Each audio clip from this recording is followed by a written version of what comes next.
these games are on. They only really get delayed if there's lightning. So these kids were out there playing under the lights and in the rain.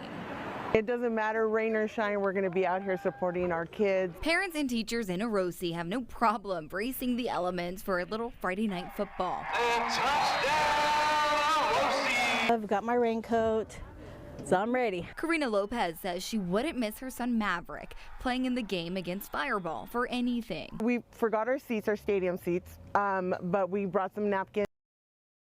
It doesn't matter, rain, we're not good. That's not going to stop us from being here.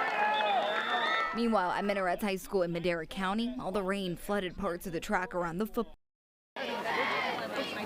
Rain started falling at the end of the first quarter, and while optimistic it would hold off, Mom Brooke Larson says she made all the prep she could to see her son Caden play under the lights. I have a heater. I'm expecting it to get colder. It always does as the night goes on, and we're staying dry with our canopy.